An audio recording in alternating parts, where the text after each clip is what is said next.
Again, fits into our theme about the end of prohibition.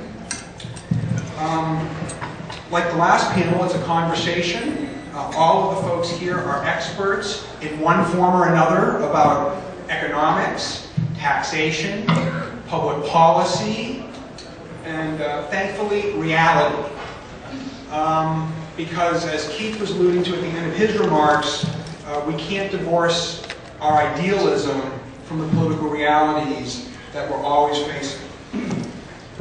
So in this casual conversation, I'm just going to move this down from Dale down the table. And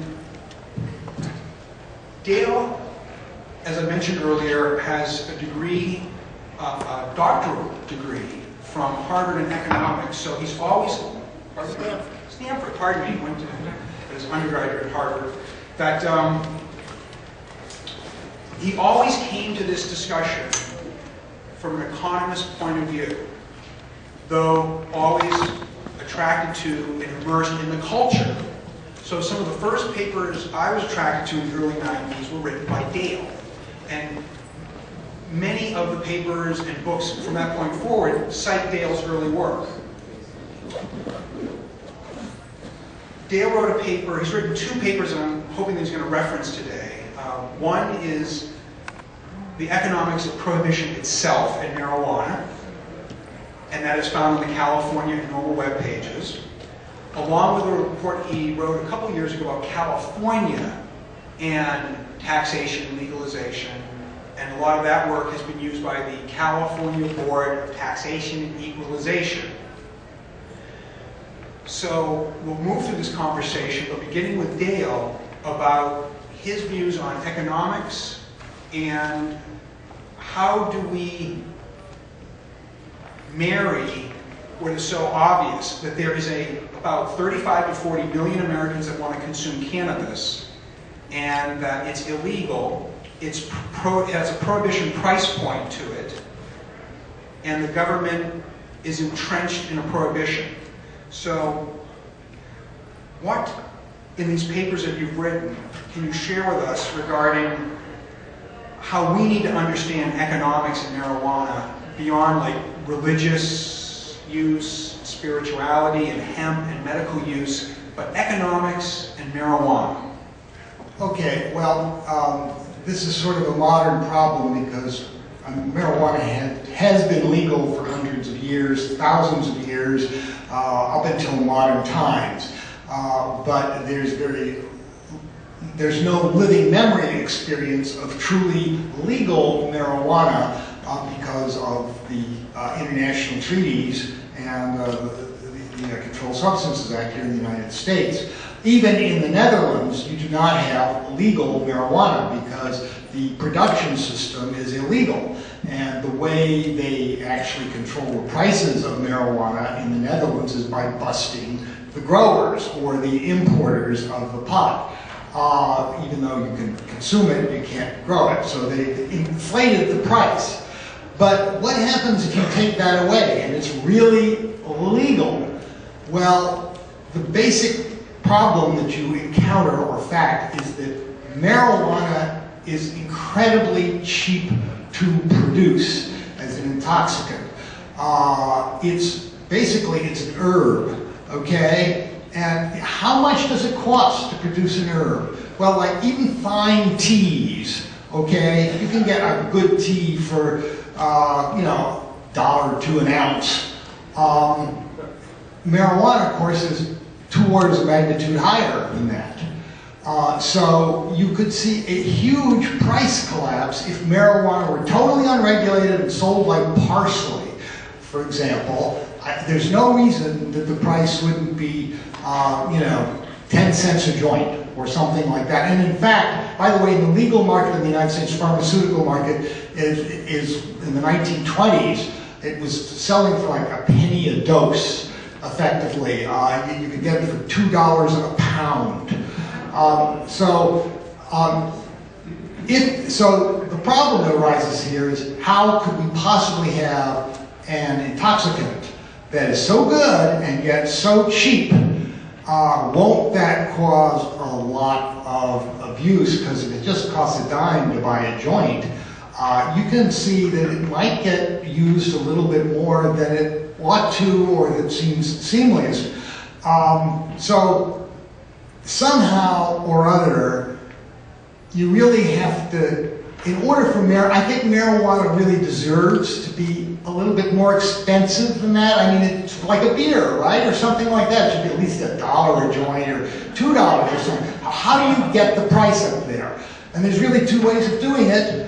One is taxation. I really focused on taxation. And when I wrote my first paper, I said that a tax of around 50 cents per joint, a gram joint or a half-gram joint or whatever, would be the ballpark that made sense. Now, when Tom Amiano sponsored his full-scale legalization and taxation bill here in California, which we co-sponsored, I think there was a tax in there of $50 an ounce. But when you figure that it would probably cost a couple dollars an ounce to produce, a $50 tax really opens itself up to lots of black market issues. So how do you deal with that? And the way you do it, my thinking on this has evolved, and I do not think that a tax alone is the right solution. I think regulation plus taxation is the appropriate solution, because regulation adds a lot to the cost of anything.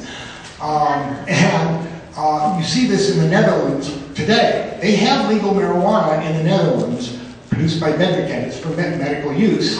And the price on Bedard cannabis is actually higher than in the illicit market because of all of the pharmaceutical regulations that have been put on the producer there. I mean, they produce it in a space-age, airtight facility, basically, and they irradiate it to make sure it's clean. People walk around in spacesuits when they touch it. So I think that's excessive. But the point is that regulation itself can hold those prices up. So it's a combination of regulation and taxation. And my final observation about this is we do know this is viable and possible because we do have at least a record of how cannabis was legally sold and regulated in the country of India, in British India in the 19th century. Well-documented market in the British Indian Hemp Drugs Commission report. And in British India, there was all sorts of different state regimes, ranging from laissez-faire to prohibition. But the most successful regime, and the one advocated by the British government, was the one in Bengal, where they licensed the sales, licensed the producers, and taxed the product. And the taxation actually brought in a substantial portion, like 30 or 40% of the customs revenue in the state of Bengal. So it's clearly feasible and doable, but getting the right adjustment is going to be an ongoing issue. Thank you, Dale, particularly for introducing a couple of concepts here about between taxation and regulation and how they both add cost to the product. And an example I'd like to offer up for everybody here is a Wall Street Journal article from about a month ago. The title is called "Liquor Buyers Cross State Lines." And what this does is it looks at the states with the highest per gallon excise tax. Washington State charges $26.70 per gallon of liquor.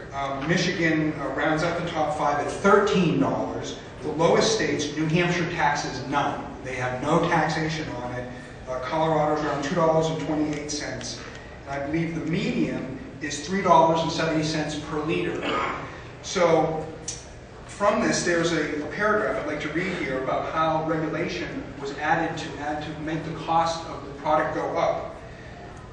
Many residents assume that privatization and the ensuing competition would drive down liquor prices. Opponents warn that falling prices would foster alcohol abuse and sales to minors. Instead, prices have shot up. The State Department of Revenue said the average price of liquor rose 17% in 1 month from 1 year earlier.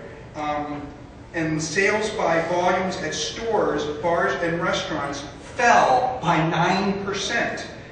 And while those sales and excise taxes remain under privatization, new fees further raised prices. Liquor distributors must pay an additional 10% levy and retailers another 17%. And this was the most interesting part of it all.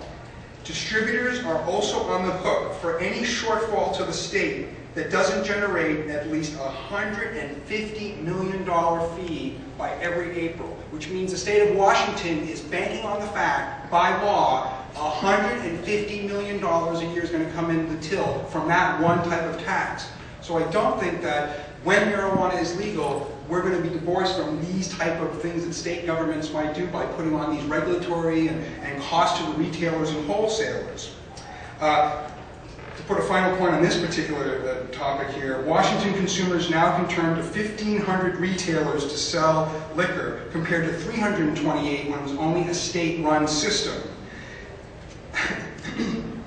This gentleman who owns a liquor store right across the Columbia River in Washington from Portland, Oregon, indicates that he now has Captain Morgan's rum for $47.50 for a half gallon. But people just go right across the river and get it for $33 a gallon.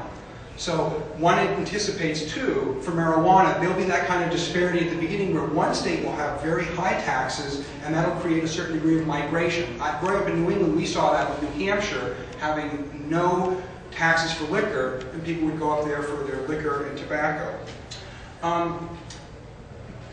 Patrick Oglesby is our next speaker. He's a lawyer from North Carolina. He has worked in the Congress and on the committees for taxation, for ways and means, for understanding how we get to tax products and services at the macro level.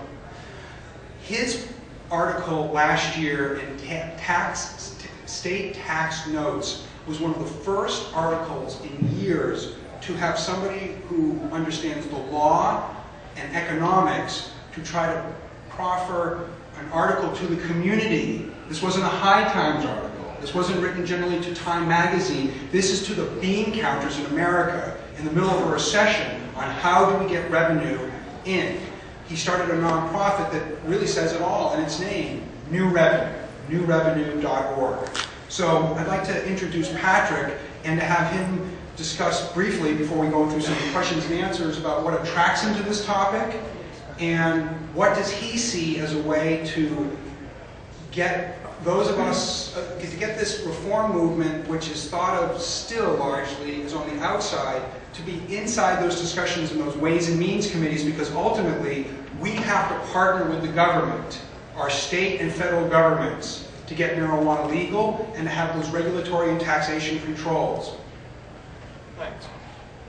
Thank you, Alan. Thank you, Dale. Thank you all.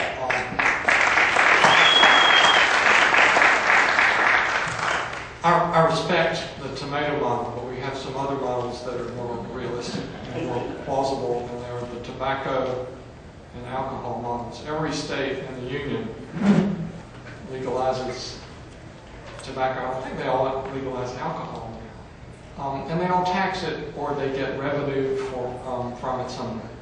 Alan earlier this morning said we need to develop interests beyond marijuana. And I have an interest in living in a country that doesn't go bankrupt.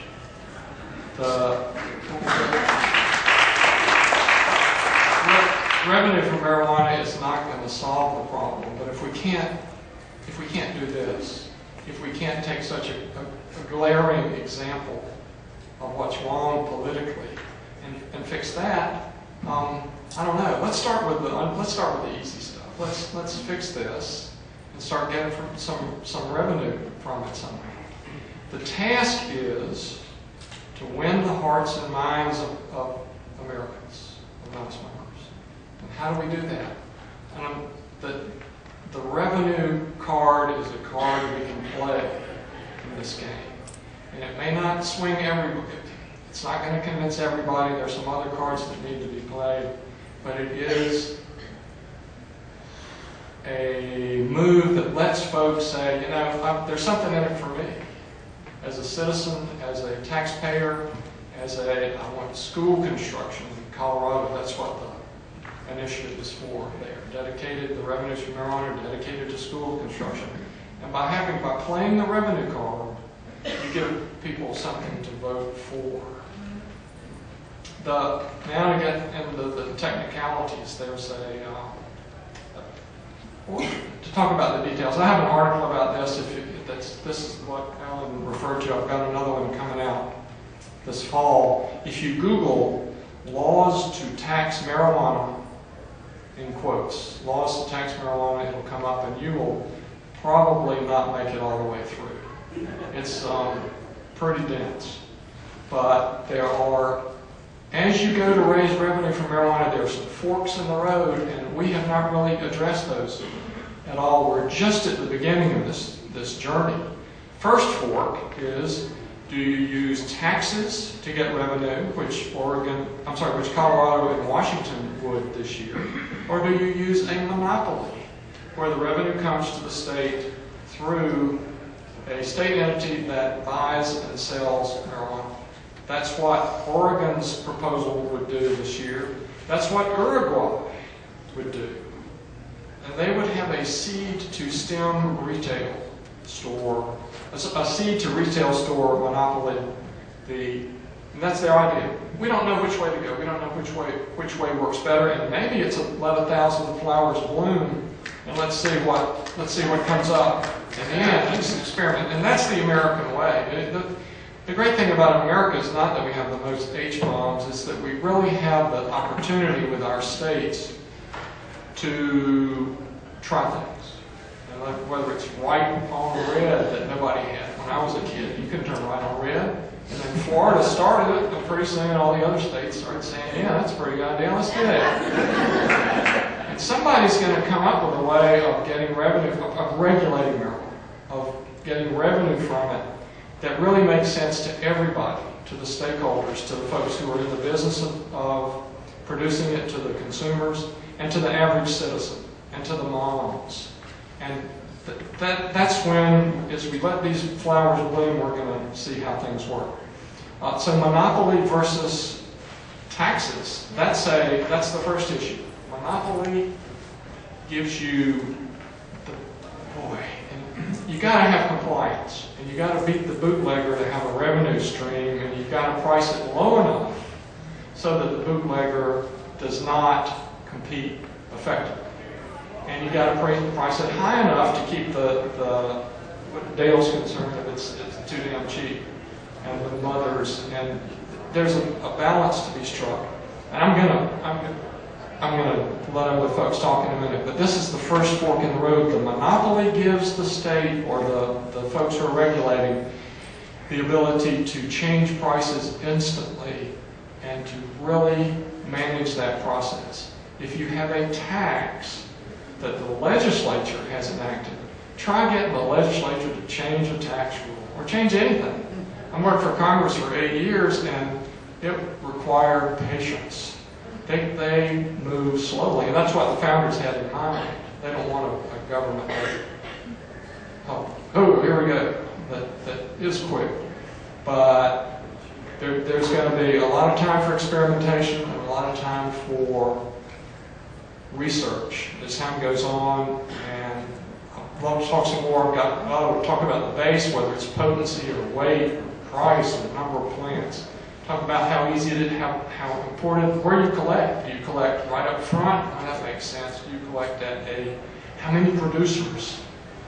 You got 3 or 4 producers, it's really easy to collect the tax. If you've got 700, you need a lot of personnel out in the field. But that's in this article, and there's just lots more. And welcome to the world of tax policy.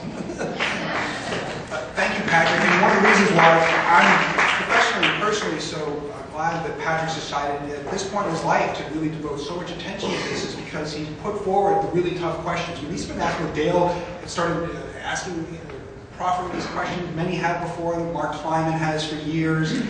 But to write to write for the very community that has to understand this and to marry the policy and the technology. Because I have my own series of questions I want to run through the panel here, we're just kind of going down the list here. Larry Bedard is representing the California Medical Association. He's a physician, and I can tell you, personally, professionally, if the ABA and the AMA and these other professional organizations are in total opposition, we probably will not succeed. If you chart marijuana law reform over the last 40 years, you can find an analogy between when the ABA and the ADA, AMA and ADA are generally in favor of these things, we get the reforms. As, for not lack of a better word here, elites. Doctors and lawyers make up an incredibly important part of our professional core. And if they're against prohibition, we get the reforms. California is the biggest of the organized states. It has, for the physicians, it has, like everything in California, been at the vanguard of this discussion. And Larry has been sort of the horseshit and bubblegum to hold all this together amongst all these different doctors. And we're talking addiction specialists and cancer specialists, everybody. And they have, in the last couple of years, provided some of the most important roadmaps about how we can get to legalization. And so I've asked him to speak here today to talk about where the CMA has, where it has arrived at, and where he thinks it's likely going to be going, because it looks like there's going to be another phase of CMA white papers and recommendations that seem to be auguring well to reform. So thank you, Larry, for being here. Thank you. I would like to thank Alan and NORML for the opportunity to participate on this panel. Paul, I always thought a Woody Allen movie said California's only contribution to the culture was turning right at the red lights. So maybe that was before 215. You know, he's making a new movie in San Francisco, so I think that's an important contribution to the culture is 215. I approached legalization of marijuana from a social justice and civil rights issue. I personally have written one recommendation for marijuana in my career. That was for a personal friend, had a knee problem, uninsured, and that's the only recommendation. So, and I chose to keep it that way because I think it makes me a more effective advocate in the sense I don't have any money or any financial interest in the legalization of marijuana. In 2009, the California Medical Association, based on a resolution I asked them to support legalization, declared that prohibition is a failed public health policy. And it was based on that, they set up a task force, and in 2010, the task force which I sat on recommended that the CMA support legalization for recreational use and rescheduling in medical use. Now, I think that there are two very separate issues. One of them is medicinal marijuana. I think it needs to be much better regulated in order for physicians to more frequently recommend it to the patients. One of the things they did on the CMA's task force is arranged a visit to Harborside, the largest and perhaps one of the best run. And I think it was a little surprising for physicians is to see a 3-dose brownie. I mean, frankly, as a physician, you're trained, you prescribe in milligrams, but a 3-dose brownie for me or for my girlfriend who's half my size, it doesn't make any medical sense. And I think what you're going to see is medicinal marijuana regulated through, in California, the Department of Consumer Affairs. So you ought to know what the purity is, you ought to know what the potency is, you ought to know it's not contaminated, and it needs to be regulated like virtually all the other drugs that we have. On the other hand, I think recreational use, and I know that's a term that doesn't, a lot of people don't like, I think should be regulated much like recreational alcohol through ABC, which stands for Alcohol and Beverage Control here in California. So I think you have to separate medicinal marijuana from recreational marijuana. I think you have to regulate them differently. What the CMA is going to do is after this election, they're going to approach the 16 other state medical societies, and we'll add Massachusetts, to form a coalition to appeal to the DEA in the next presidential administration to regulate or to reschedule marijuana to a Schedule III or perhaps to a Schedule X. So I think you will see that come next, shortly after the election. There's been very little blowback of the CMA's position after they announced that last October. Some police said, oh, gee, what were the doctors smoking? Kind of a typical response. You'd probably be surprised how many doctors do smoke, but I don't think that was the basis of this policy. The next step, I think, is the CMA is willing to work with a coalition of advocates to consider a 2014 ballot initiative here in California. And I think we will start entering into discussion with Oglesby and Harborside and some of the other advocates how we can form a coalition. There has been, interestingly, I'm also a former president of the American College of Emergency Physicians and have been a delegate to the CMA for 30 years. In my own profession, where I'm an emeritus member, I was president of the association, I'm kind of treated like a pariah. Rather surprising, young emergency physicians, cool and hip, etc. They have sponsored a resolution at the CMA House of Delegates in the next 10 days to repeal the policy that we represented last year. Frankly, I think that resolution is going to go down to defeat. A much more interesting resolution is the CMA, I believe will pass, is going to ask the AMA to support legalization, taxation, and control of marijuana. I also have another resolution, and this will be about 10 days, which would require California hospitals to publicly disclose whether they allow patients to use medicinal marijuana on the recommendation of your physicians. And I'm optimistic that the California Medical Association, who strongly supports physicians' autonomy, will support this regulation allowing physicians to recommend to hospitalized patients medicinal marijuana. Once I started this, I actually got invited to the American Academy of Bioethicists and Humanities.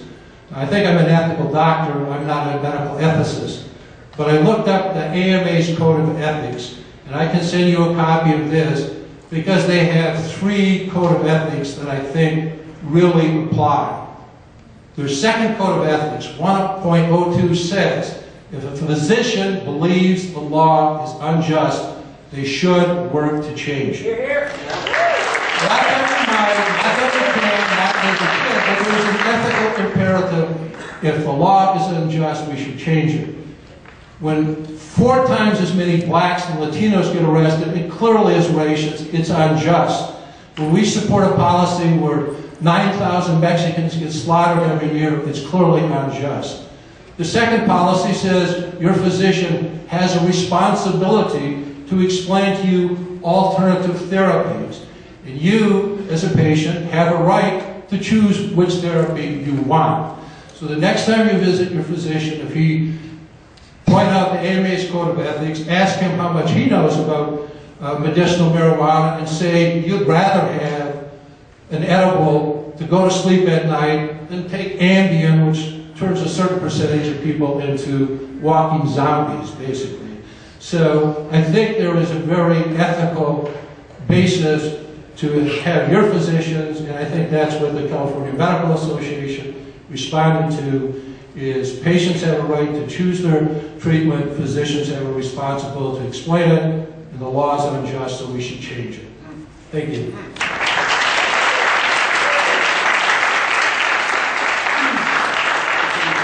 The importance of having doctors and lawyers generally in support cannot be understated.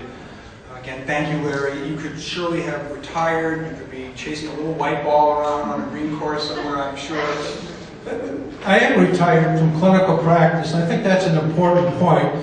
I probably would not be so active if I still needed to have hospital privileges. And I think that's like a lot of police officers, that most of the members of LEAP are retired because if you're on active duty as a police officer, as an emergency physician, I think it jeopardizes your career to advocate for legalization. And one could argue it does, and self-preservation being such a strong motivating factor, it's probably one of the reasons why professionals don't stick their hands up so quickly.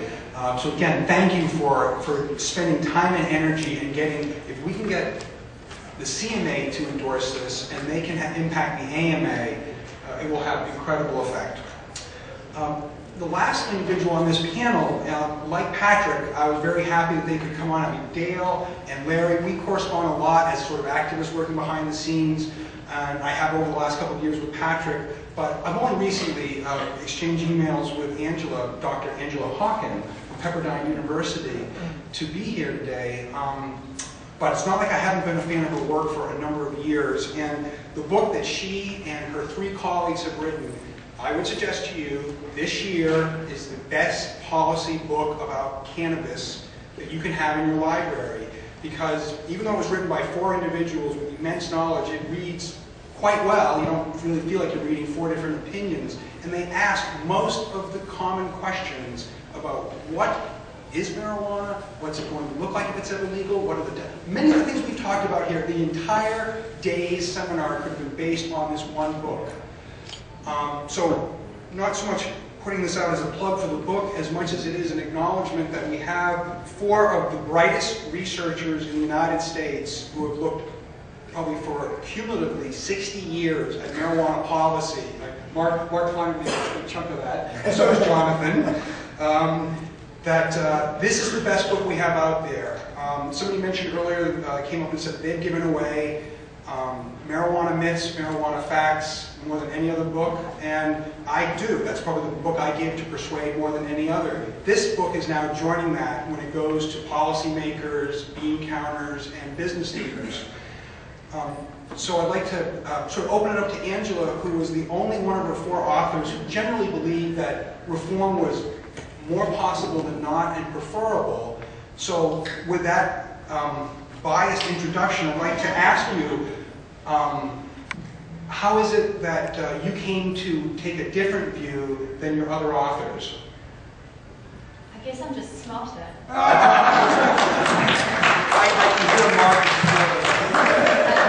That's very unfair. My 3 collaborators are extraordinary researchers and academics and all have very heartfelt positions on marijuana. And I think we worked really hard in the book to reach a consensus on the issues and to provide. We didn't agree on everything. What you'll read, you couldn't see the back chatter and the fights. They were endless. But in the end, we were all willing to sign off on each of these statements. And there'll be multiple editions, new editions coming out where we'll, on the basis of new data, revise our positions. So I was really thrilled to be part of that collaboration. My real interest, I'm not an advocate. I'm a tenured professor. I think that gives me a very specific job description, and that means that I have a moral obligation to the public to pursue truth. And that means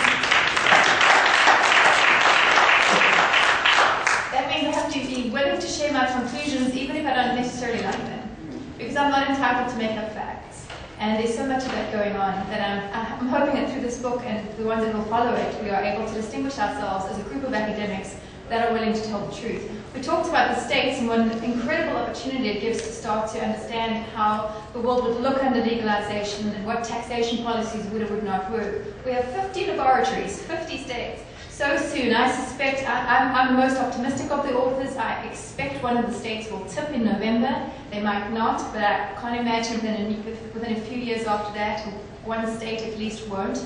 And I think very quickly others will follow, which is going to give us a remarkable opportunity to understand what this new regime will look like, this new era would look like, and a wonderful way of putting that information into a package for parents. I think the biggest issue here, as an advocacy group, you're not going to get a whole lot of states tumbling without getting in the votes of parents. And I think so many parents, they're just being careful about their children, and they think the sky might fall down. I think the biggest thing that will happen after November 2nd, when one of the states tips, is that they'll wake up and they'll realize, oh my goodness, I'm still breathing, my kids are still here, they haven't turned into zombies. And the fear will start to erode, and that's where we'll see a domino effect across the states. In terms of my own background, I'm here as a researcher primarily interested in reducing incarceration. I think for the land of the free to lock up so many people is a disgrace.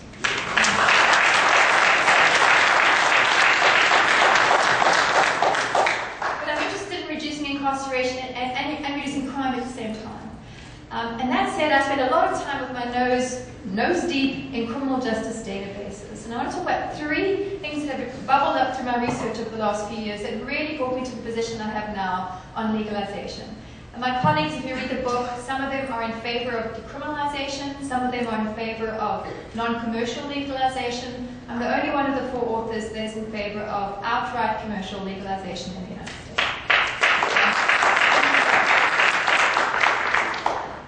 Example I'd like to give of why I got to this position is a study a few years ago for a state agency that will remain unnamed to protect the innocent.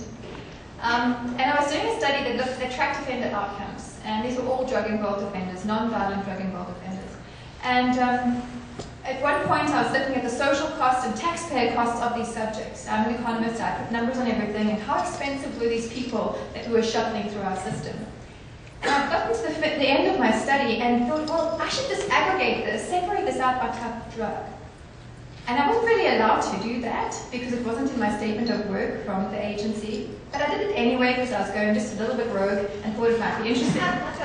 So I did that. And the results, that day changed my life. The results were outstanding. Because I looked on the screen and the bar charts that I generated and I saw in terms of social cost, my drug of choice dominated all the others.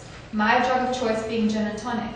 It was so overwhelming in terms of violence, property crimes, everything. The arrest and conviction costs, we often talk about, just incarceration costs.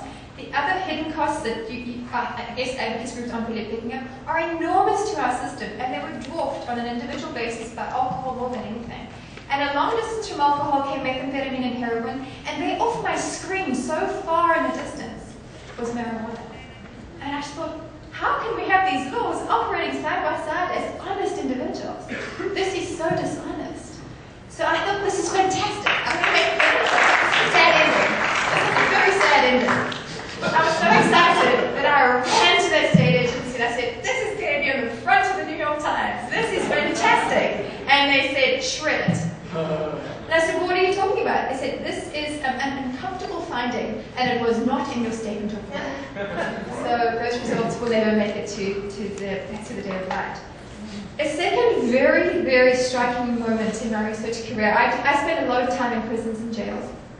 I love my subjects, and I want to see good things happen to them. And the only way you can do that is by meeting them a lot and knowing the subjects. And I had an interview one day, it was in Hawaii, with an inmate, and she was in the jail when I first met her. And they brought her to me, and I was really struck, and I thought, what's wrong with you? Had you even thinking this? As they brought her to me, I'm married with kids, they brought her to me, and I thought, she is the most beautiful thing I've ever seen in my life. She was stunning. She walked up, she sat down, she was eloquent, she was educated, she was so calm. And I thought to myself, what is she doing here? So few of the subjects that I interview look like, just present themselves in this way. And usually my subjects are all high risk, many of them have killed people. And I thought, well, why are you here? And I spoke to her and said, what are you doing in this facility? And she said to me, I was a marijuana user. And I was thinking, hang on, I know that Gieringer was stabbing someone. That doesn't make a whole lot of sense based on what I know. And she said, yeah, I was a marijuana user, but I was picked up by law enforcement, and they put me on probation. And then I was being tested often. So I decided to upgrade to methamphetamine, because that way I had a much smaller window of detection. So then they turned me into a meth addict. And it turns out when I take a lot of methamphetamine, sometimes I stab people. So I stabbed the father of my child. And I thought, this is just horrible. That we have created a system where people upgrade to when our criminal justice system has pushed that upgrade. That is a perverse outcome. The sad follow-up to that is about 4 months later, I interviewed her again. She had been released from jail. This time I met her at the women's prison, and I'm sure you know the distinction between a jail and prison. The women's prison in Hawaii, on Oahu. She was serving a 7-year, she had a short sentence for the first stabbing. She was now serving a 7-year term. She was released from jail, went back into probation, and for the same reason, she wanted to switch to methamphetamine, so she was unlikely to be detected and could spend more time with her kids. Same thing happened, except this time she stabbed rather badly the girlfriend of the father of her child, and she won't come out of prison for a really long time. That upgrade seems to me to be a very bad trade-off, and the social costs of keeping her there for a really long time are enormous. The last little, and now I'm going to hurry along. The last research crisis that I faced recently is watching folks actually in the criminal justice system. The small fish come in, the marijuana possession subjects, and on other databases I can track their entire careers.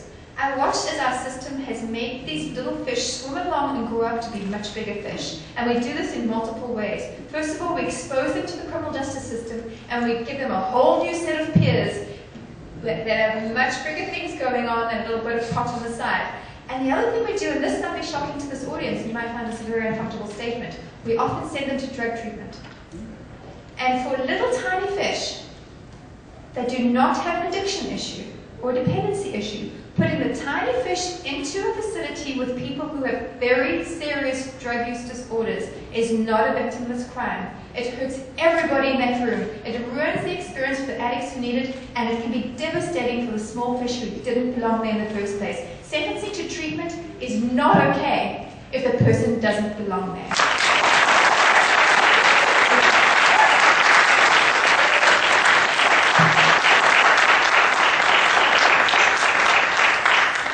I have a lot more to say, but there's a panel, and we only have limited time, so I'm going to hand back to our moderator.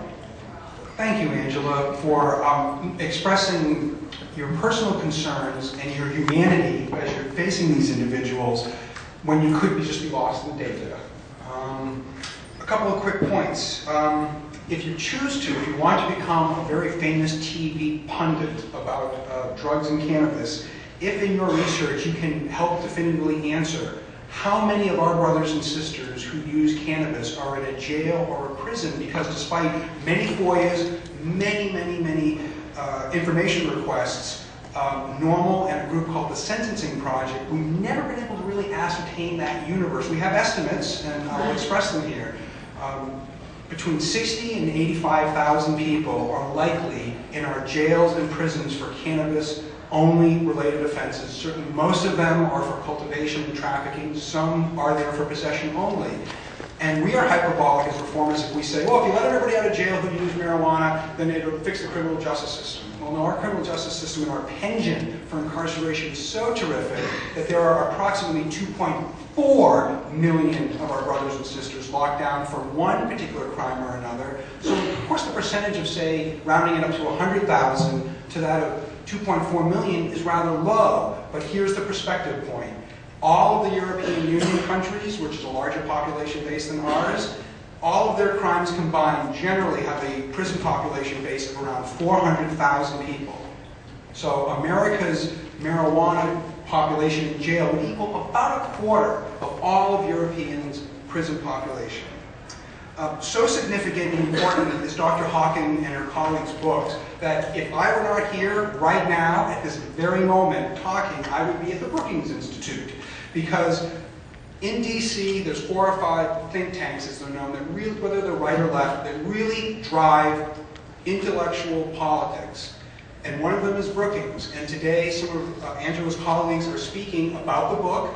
And if I were not here today, I would be there with Washington Post editors and Washington Times editors and people from the Atlantic, and they're going to disseminate this information in time. Earlier this year, Congress had put aside some time and meeting for the authors to come to DC to talk to legislative aides, and so this book's importance cannot be understated. Emergency room physician. You have a very important view in your lifetime as a professional of who comes in the door who has been harmed by something or engaged in an activity. I am the stepson of an emergency room physician, and he's been at it for 32 years, and I asked him early on, have you ever encountered anybody who's come into the emergency room for marijuana? And he said, just the fact that he had to think about it was pretty demonstrative that it probably never happened. He said, well, in all these years and thousands of cases, and he practiced in Western Massachusetts, there was a Smith College and a Mount Holyoke College student of females over years who, in their first night away from home at orientation, used marijuana for the first time and had the proverbial panic attack, which which put them into the emergency room, and I presume Larry would have put them in the corner and told them it's okay for about an hour. I practiced at Marin General Hospital in Marin County that has probably one of the highest rates of marijuana use in California. And over a 20-year career, the number of people I saw, I can count on both hands. At least half of them, and I thought the discussion about children and families were interesting, were parents whose son said, "Hey Dad, David's my buddy's father, he's cool, he smoked, why don't you smoke with me?" And 15 minutes later, Dad starts to have a heart attack, gets tight in his chest, maybe it's a stroke, he's numb. So half the people I saw were people had anxieties. Another one was a paranoid schizophrenic who, around 2 o'clock in the morning, passes a California Highway Patrol office in the car. I think I was going too fast, so I better slow down. So they arrested him for going 20 miles an hour down the expressway at 4 a.m. I did some research on Prop 19. In 2008, in California, there were 181 people admitted through an emergency department for an adverse reaction to marijuana. There were 34,000 admissions for alcohol-related diseases in 2008. So that gives you some idea of the minimal problem from marijuana and the tremendous problem from alcohol. And I thought Angela made a point, you know, this woman in Hawaii, if she gets out now, she probably should do bath salts. Rather dangerous drug, but the same thing, it doesn't show up in urine tests. So another misguided government policy is, let's test, you know, school drivers. So what do? You encourage them to use methamphetamines or bath salts or synthetic marijuana, which are dangerous. I was handed a note here by a NORML board member, Dan Dietz, who's a lawyer. So this is an important thing I should read. But also speaks, is apropos to what we're all doing in this room and why we're involved. The police were just here. The hotel supposedly says if anyone is caught smoking, they will shut down the conference and not return any money. So, we apparently have a situation here only a few hours into the NORML conference where we need to be prudent. Being furtive would be wiser than not, and just recognize that this entire conference can end if we act untoward and don't comport with the rules and regulations of the hotel. So that's not the usual announcement I make from a lectern at a NORML conference, but thank you, Dan. Why'd you pick this hotel? Yeah, why are we here? Well, for that question, we had 400 hotels that we looked at. The board got down to about 8 or 9 hotels, and they chose this hotel for any number of reasons. But as I mentioned at the beginning of my remarks, you're not going to find any hotels in America, let alone in California, that are going to entertain the idea of 400 or 500 people not only just breaking the law, but breaking the basic mores and values about how they use their property. Nobody here on this property is using tobacco. And within, you know, if they do it in their room, they're going to pay a fine for it. We all know that going into it. Universal City did it in like 4 years. We're not open for a discussion here. I just want to, how does the hotel get picked? Because NORML, which is half lawyers, and we all love marijuana, came to choose this hotel. But I'm speaking to the future that this is going to be more and more difficult because of the melding of laws, mores, and values, and anti-tobaccoism. I have a question for the entire panel, and that is our bittersweet friend technology going to help us move from prohibition to regulation? The example stands out in my mind is RFID, radio frequency ID tags. There is now efforts by the government to create genetic databases to check and monitor strains of marijuana. So I'm going to have a question go right down the panel about, can technology help reform laws by being able to monitor who has cannabis, under what circumstances? Dale, any thoughts about technology and personal freedom? Well, I mean, I don't see that helping. And I think in drug testing, I was glad to hear Angela talk about that, actually. That is really a major crime generator. There's lots of people in prison just because of this crazy drug testing that we have going on. You know, technology is a two-edged sword. There are some advances. We have vaporizers now, and vaporizers should be the answer to this whole no smoking thing, by the way. We also have, like, Sativex is going to become available, a new technology for, you know, a new medical product from cannabis, which is going to probably undercut the medical marijuana market in a couple of years. And there may be new cannabinoid medicines coming along that will change the scene entirely.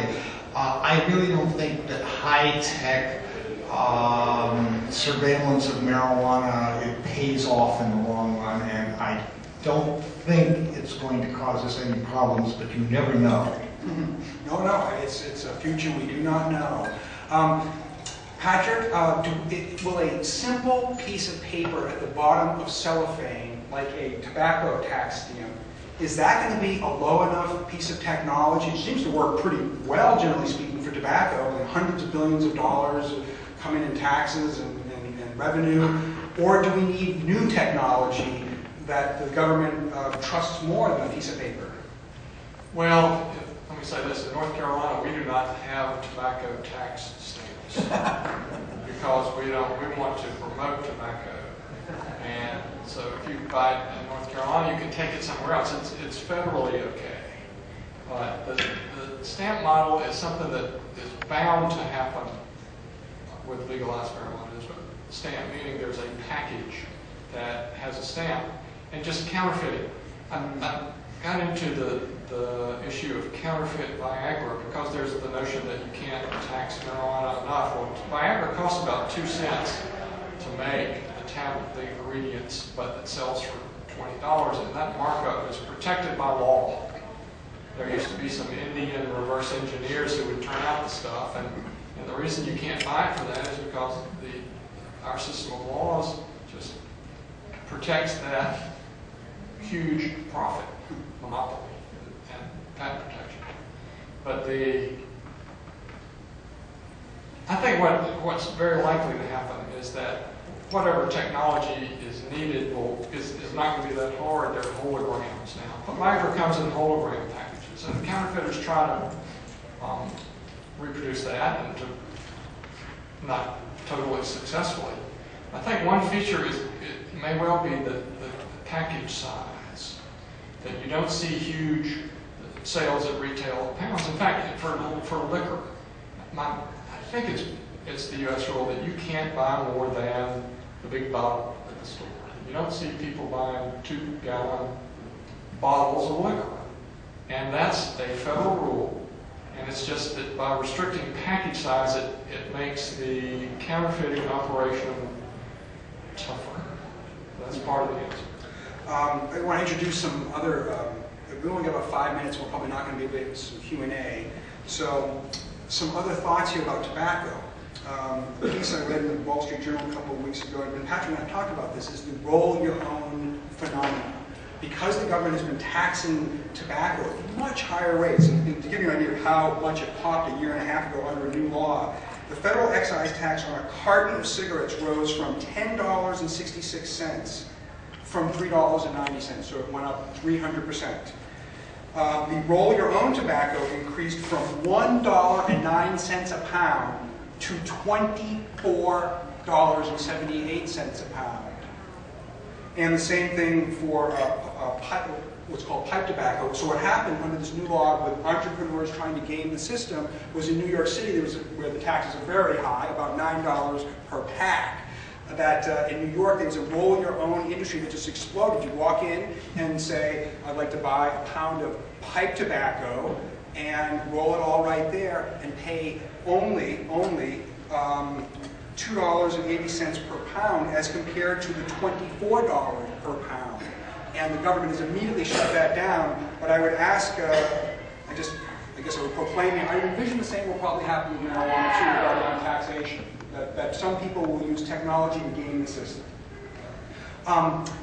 Larry, any thoughts about technology? And let me suggest this regarding safety. I'm privy to some companies that are now developing technology that when you get in your car, your mirror is going to shoot a ray of light into your eye and try to measure how the rods and cones react and determine whether or not the driver is impaired. Are they high, are they stoned, are they tired, are they under the pharmaceuticals? So with that in mind, do you see things like that potentially as technology as increasing public safety?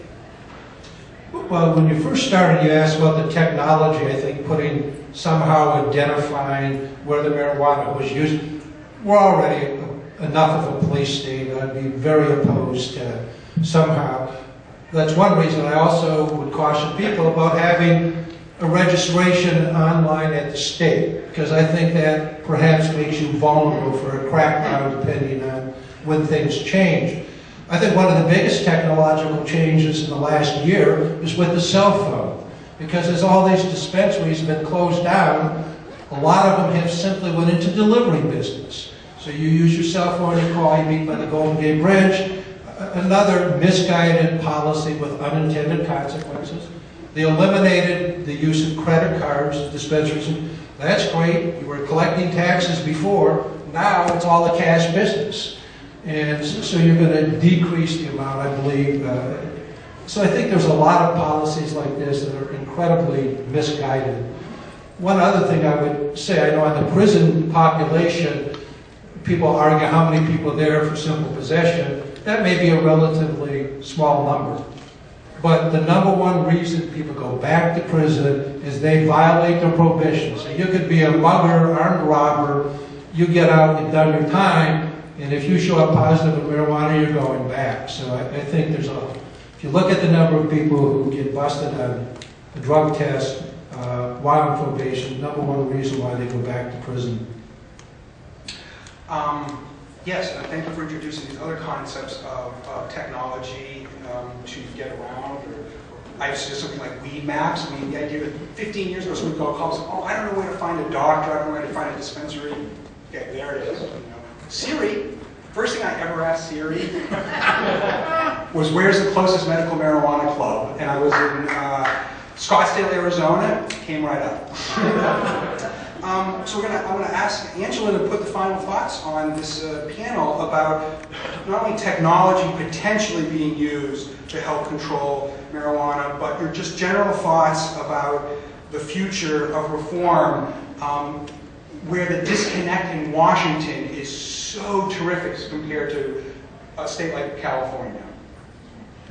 Just one comment on technology. I think one of the big challenges as we move into an era of legalization is going to find a really good test for impairment for drivers that are pulled over. I think it's going to be a huge issue. I mean, the alternatives just seem awful. I mean, if you're going to find people testing positive on urines where they used a week ago, especially for heavy users, it's going to be, that's going to be a nightmare. So looking forward to these technologies that might resolve that specific issue. In terms of moving forward, my recommendation to an advocacy group, which of course I'm not making as an academic, but if I was to make a recommendation to an advocacy group, it would be something along the lines of when you're preparing this, make this move as unintimidating as possible for parents. Big moves are kind of scary. I think that's why the language of taxation and regulation would make a parent feel much more comfortable than some alternative that they might not feel as comfortable. Baby steps really can help. In that way. Don't oversell. I think if you oversell the promise of marijuana, you shoot yourself in the foot, if not in the short term, certainly in the long term. And I know you can't help yourselves because you're advocates, but try to help yourselves. In the short run, I really just think you lose some credibility. Sometimes you lose credibility with us, you know, and that makes us less sympathetic to you. When you inflate estimates of something or you sell marijuana as a miracle drug, it's not a miracle drug. It's a good drug for certain things, but it's not a miracle drug. How is hemp going to solve all the problems of this planet? Give me a break. But if you are more reasonable in what you sell to the public, I think they're going to believe you more. I'll believe you more, and I think there are a lot of people like me. The other thing I would say is, you know, just you know, keep your credibility up. I think there's a lot to be said for that. And marijuana should sell itself on its own merits. You don't need to exaggerate. And that would be my only, I guess, lesson to suggestion. Thank you. Well, thank you for the panel. Again, this is a forward-looking discussion. I assume we're going to be coming back to this topic year after year as the technology changes, as mores and values change. Well, it looks like from my legal counsel, we will get an update. I yield the floor to Keith. I didn't hear, I wasn't in the room when Alan made the announcement, but I know a lot of you have gotten slips of paper under your doors and everything else about smoking marijuana in the hotel. I just met with the security chief for the hotel. The problem has not come from the hotel, it has come from the California Plaza people. It's a little complex here, but the hotel is sort of just the outline of the building and a few feet out. They don't allow any smoking, tobacco or otherwise, and we knew that going in. We tried to negotiate a room for medication and they just don't do it any longer. What they have said to us is this, the California Plaza people appear to be very defensive, so especially tonight at that art auction, which is out on the patio, but the patio belongs to the California Plaza, not to our hotel. They may well have officers watching for marijuana smoking. What the security people told us is if you want to walk a few feet further to the sidewalk, for example, where it's not California Plaza property or hotel, then obviously you got to be a little cautious. You don't want to have a cop walking down the street, but we have to learn to live with a little of this reality, or the event will be closed down tonight and it'll be an uncomfortable experience for all of us for the next 2 days. So please, I understand it's not perfect, but let's remember we're in a transition period. Marijuana is not yet fully legal in California, even though those of you who live here have gotten accustomed to thinking that it's essentially legal. It is not in this situation, so please bear with us. I think people who want to smoke are going to find a way to smoke, but don't do it and blow smoke in the hotel space, please. Thank you. Thank you, Keith. And it speaks to where we're at today. Along with today's free lunch and the video here, there is a protest at the federal building about the Obama's lack of following through. So one more thing to consider doing today. Again, thanks everybody on the panel. We're available to talk afterwards and look forward to this afternoon session. Thank you very much.